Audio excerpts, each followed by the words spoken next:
prices, the dignity of the common citizen, the dignity of employees as well, and that has to be controlled through a system. I mean here, productivity equal, or the wages equal productivity, or let me put it this way. I think organizations or institutes that provide services to the citizen, the regular citizen, should be financed directly from the income that the citizen is paying to get the service. I think the budget of this particular institution should be from what the institution earned from the regular citizen.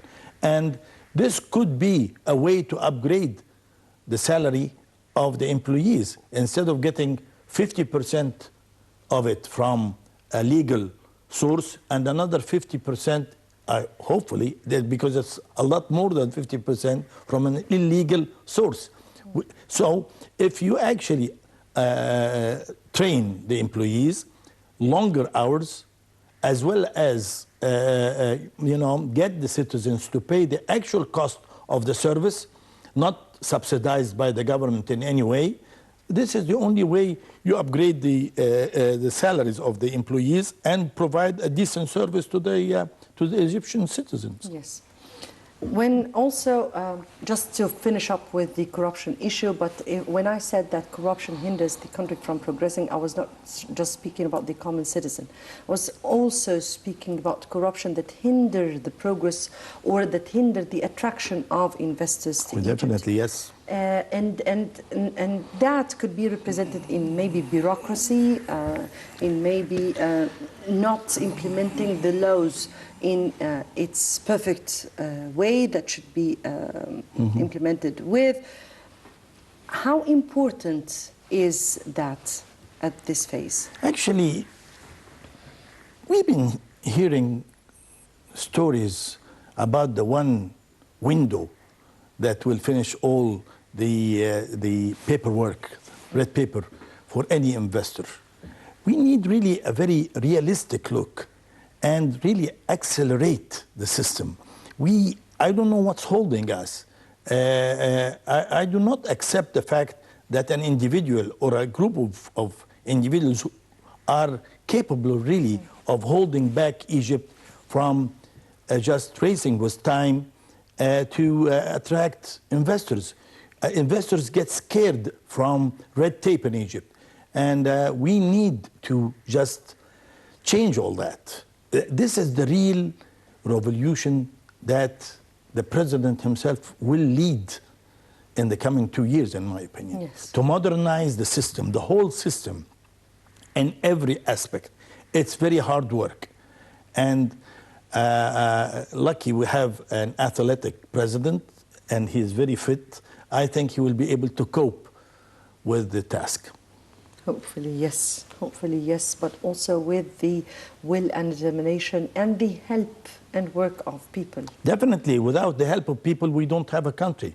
He needs all the support from the Egyptians, and we need to cut down on the talk and get to work, actually, instead of just criticizing all the time without really,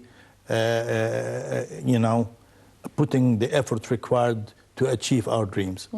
Getting back to the Egyptian common citizen, and the president made two important remarks here.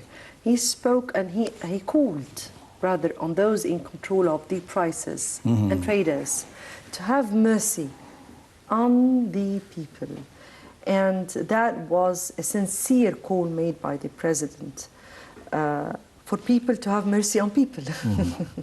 That's a bit strange that prices are uncontrollable. And of course, he urged the government to work on that, but also made this request and call upon those who are in control of the prices. Being a former farmer syndicate, deputy of the chairman of some farmer syndicate, I would like to tell you that there is something wrong with the system, actually. Considering the prices of rice, for instance, a year ago, everybody grew rice, and nobody really was interested in buying rice, so the price of rice went down to almost a pound or a pound and a half. And all the farmers requested that to open the door to export the rice to maintain a good price and sell the extra production of rice, Egyptian rice, which is very much required abroad. But the government did not respond to their farmers' request. So what happened?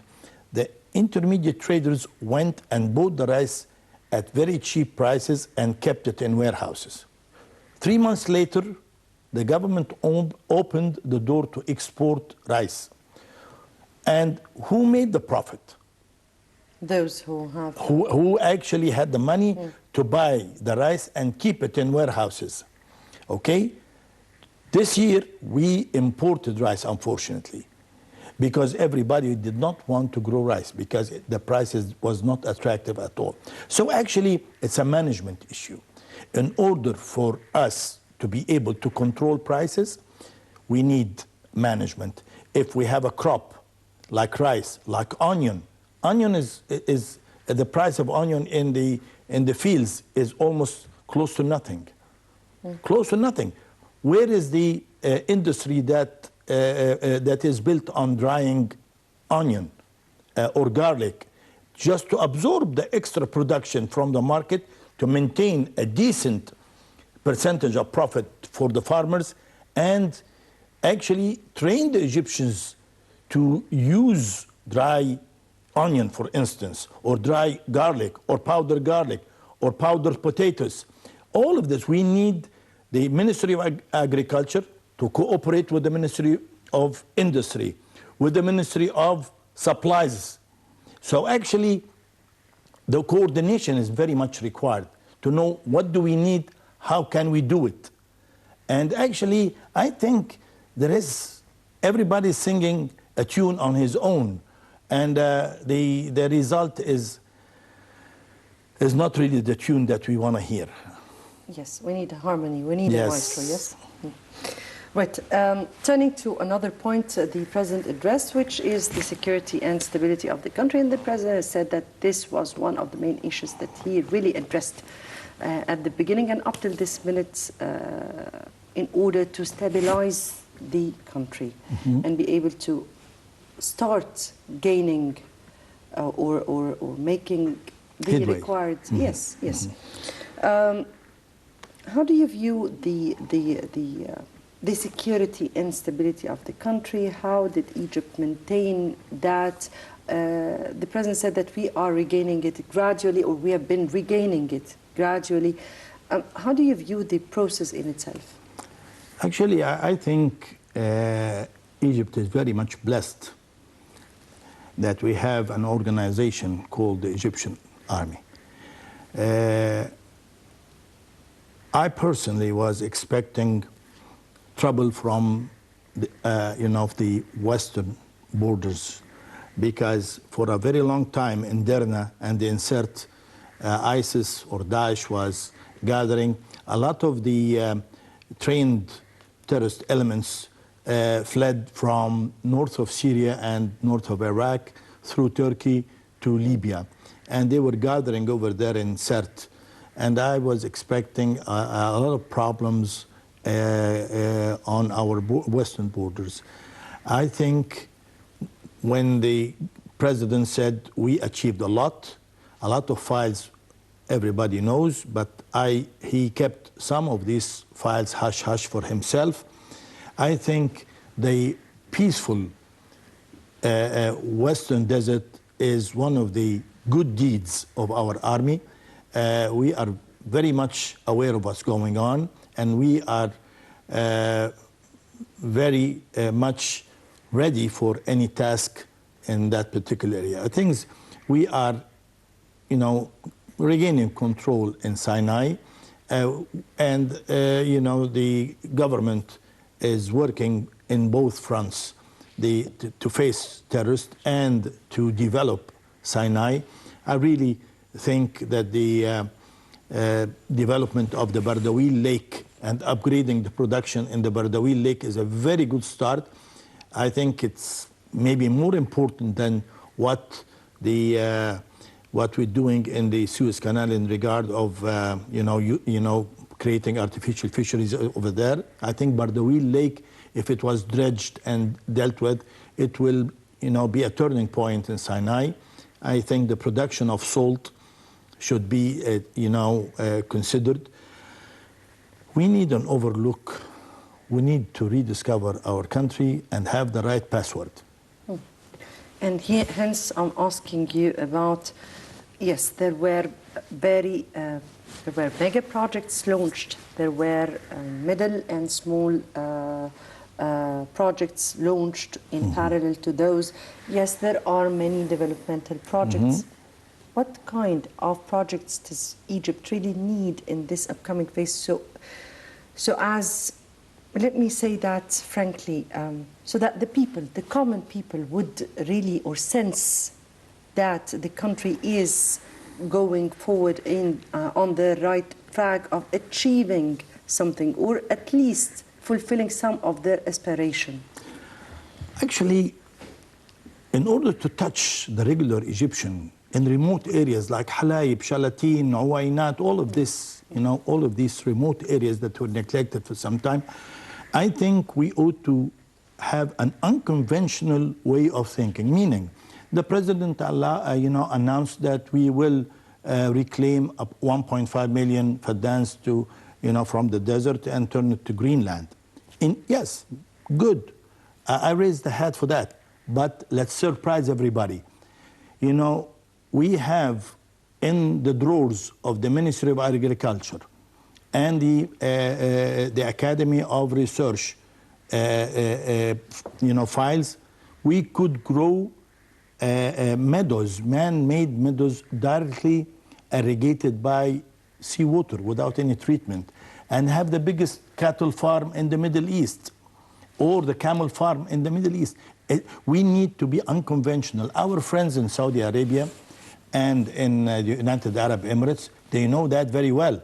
And they actually are growing this plant right now. And we are cooperating with them, but on very minor scale. We need to work hard. We don't have any, we cannot afford, we don't have the luxury of losing time. Within a year's time, we could have 200, 300,000 faddans cultivated with this plant, with a particular plant, which is known to everybody who is in the business. So I think we need to have unconventional way of thinking. We do not have the luxury of time. I mean, within the next 2 years, as well as having a new capital, administrative capital, Cairo DC, whatever they like to call it, or the highways and everything, we need human development, a very ambitious program for human development. We need to touch people in remote areas. We need them to feel that we are with them in the same trench. Automatically, this will require medical care programs, even mobile hospitals, whatever. We need to be unconventional. The traditional way of thinking is not suitable for us. We need to rescue our country. We don't have the time. Yes, very much indeed. And at that note, I guess I'll end this episode. The message here was hard, sincere, and honest work. Plus some strategies and some management, very strict management. Yes, very much indeed. Engineer Hassan Shaaban, former vice syndicate of the Farmer Syndicates, and former assistant to the chairman of Al-Wafd Party. We thank you very much for being with us tonight. Thank you for inviting me. Appreciate it. Thank you very much. Give you as many thanks for watching. Tomorrow would be another debate with another colleague, and good night.